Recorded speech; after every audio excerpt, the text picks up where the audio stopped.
बच्चों आज हम पढ़ेंगे टॉपिक 16.11 जिसका नाम है electrolysis of dilute solution of sulphuric acid.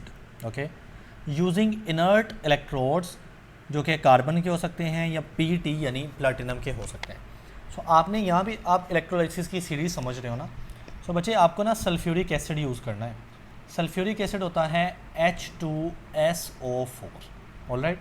और साथ में आपको ये जो H2SO4 है ना, इसका डाइल्यूट सॉल्यूशन बनाना है। डाइल्यूट कहते हैं पतला, यानी आप इसको मिक्स करेंगे H2O वाटर में तो बनेगा एक्वस सॉल्यूशन यानी पानी वाला सॉल्यूशन। अब आपने जो सॉल्यूशन बनाना है ना वो डाइल्यूट होना चाहिए, पतला होना चाहिए। पतला कैसे होगा कि आप H2SO4 बहुत कम मिकदार में यूज़ करेंगे, ठीक है। और इस प्रोसेस में जो आप इलेक्ट्रोड यूज़ करेंगे बेटा वो इनर्ट होंगे, यानी इनर्ट का मतलब है जो जल्दी रिएक्शन नहीं करते, जैसा कि कार्बन हो गया या प्लैटिनम हो गए, ये इनर्ट होते हैं, ठीक है। अब आपने इसकी इलेक्ट्रोलाइसिस करनी है, मतलब इसमें से ना करंट गुजारना है और इसके आयंस बन जाएंगे। जी बच्चे, अब शुरू वाली बातें ना थोड़ी कम समझ आएंगी, यानी उनकी रीज़न नहीं आपको पता होगी, लेकिन लास्ट पे जाके वो समझ आ जाएगी। कहता है अगर आप डाइल्यूट एक्वस सॉल्यूशन ले लेना सल्फ्यूरिक एसिड का और उसकी इलेक्ट्रोलाइसिस कर लें, यानी उसमें से करंट गुजार दें, सो क्या होगा, आपको प्रोड्यूस होंगे यानी दो चीज़ें मिलेंगी, हाइड्रोजन और ऑक्सीजन गैस। अब देखिए मेरी बात गौर से सुनना, अगर आप H2O यानी सिर्फ वाटर को लेते हैं और उसको ब्रेक करते हैं ना तो आपको एक H2 यानी हाइड्रोजन गैस मिल जाएगी अल्टीमेटली, और एक O यानी ऑक्सीजन गैस आपको मिल जाएगी। यानी आप कहेंगे ना वो बैलेंसिंग का इशू है कि यहाँ पे ऑक्सीजन एक है, यहाँ पे दो है, वो दो ऑक्सीजन आपस में मिलके बैलेंस कर देंगे, वो परेशानी वाली बात नहीं है। बहरहाल अगर मैं सिर्फ वाटर को लूँ उससे मुझे ये दोनों चीज़ें मिल जाएंगी, हाइड्रोजन गैस, ऑक्सीजन गैस।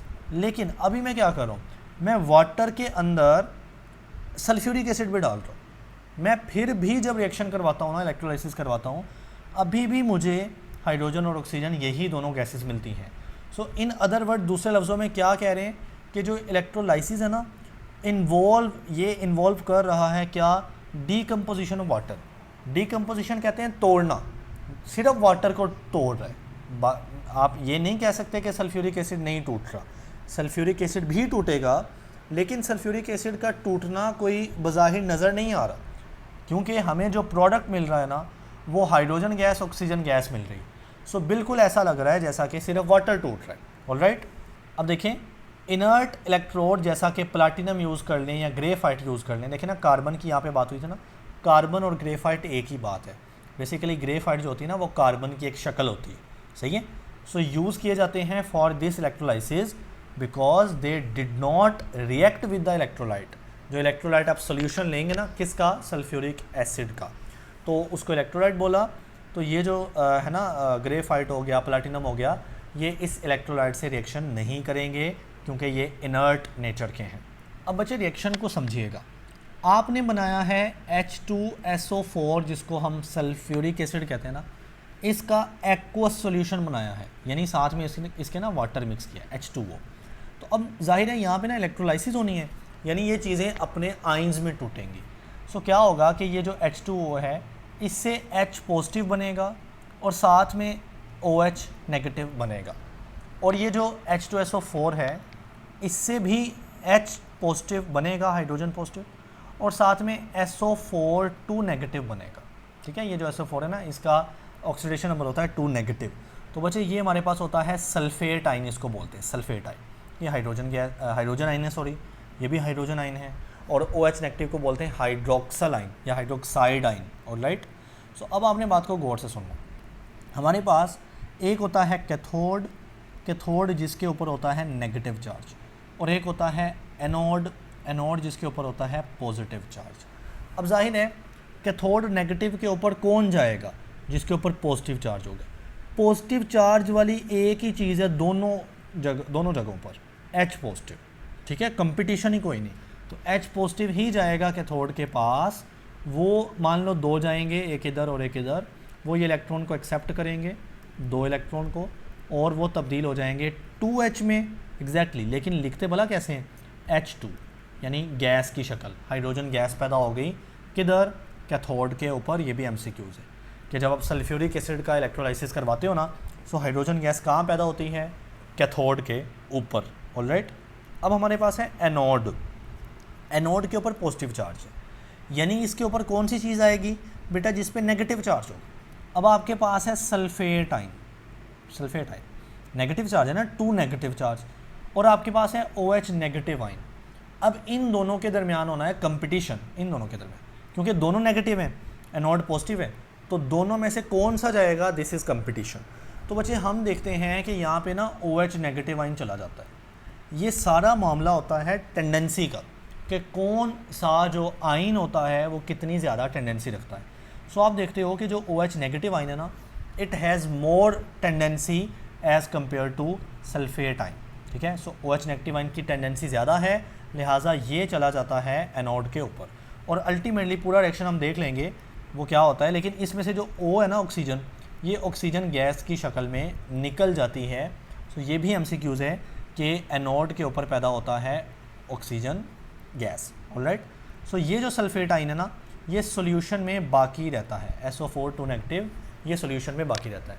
तो इसलिए शुरू में हमने बात की थी कि जब आप सल्फ्यूरिक एसिड का इलेक्ट्रोलाइसिस करवा भी लो ना, एंड प्रोडक्ट वही हैं, H2 गैस, O2 गैस, जो कि सिर्फ वाटर को टूटने पर भी हमें मिल जाते हैं, H2 गैस और ऑक्सीजन गैस। ऑलराइट, सो सिर्फ वाटर के तोड़ने पर भी ये चीज़ें मिल जाती हैं, और अगर सल्फ्यूरिक एसिड का हम सॉल्यूशन बना लें तो भी हमें सेम चीज़ें ही मिलती हैं।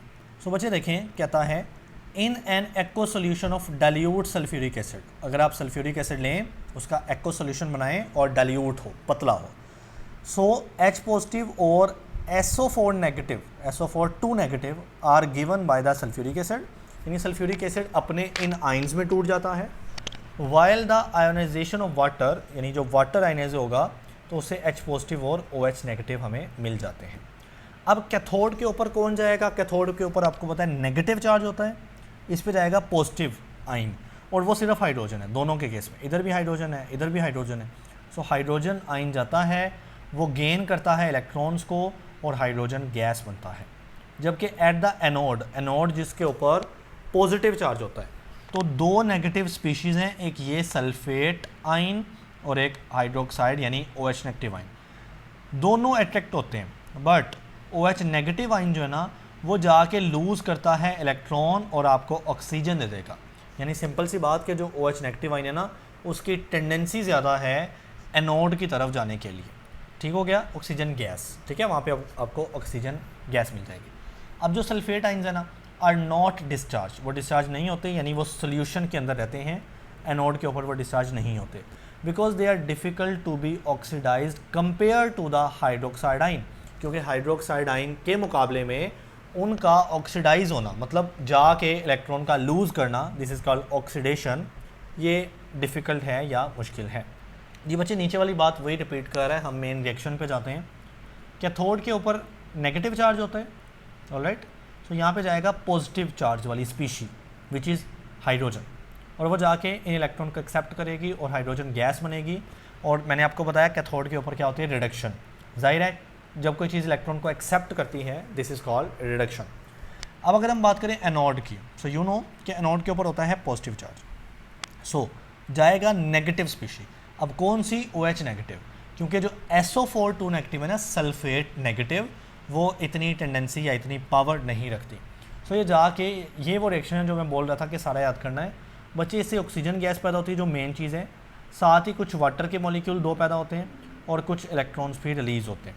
मेन चीज़ तो ये इलेक्ट्रॉन का रिलीज़ करना है ना, OH नेगेटिव आएगा और ये अपने में से इलेक्ट्रॉन को निकाल देगा। इलेक्ट्रॉन जब निकलेगा, दिस इज़ कॉल्ड ऑक्सीडेशन।